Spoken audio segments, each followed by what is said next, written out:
నిన్ననే మీరు చూశారు. ఏదైతే ప్రకాశం బ్యారేజ్ పైకి 3 పడవలు పంపించాడు. ఒక్కొక్కటి 30 టన్నులు ఇనుము వేసిన పడవలవి నేరుగా వచ్చి 11,20,000 క్యూసిక్స్ ఆఫ్ వాటర్ పడతా ఉంటే అది వచ్చి కొట్టింది. కొడితే ఏమవుతుంది తమ్ముళ్ళు? అది సపోర్టింగ్ ఏదైతే ఉంటుందో అది ఇరిగిపోయినాయి. అదే కాలం గాని కొట్టుంటే ప్రకాశం బ్యారేజ్ కొట్టుకోబోయేది.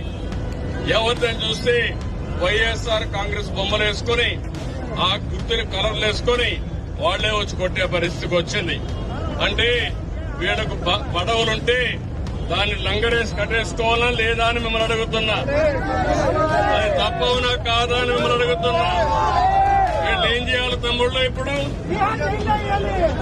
బుడమేరులో గంటలు పెడతారు.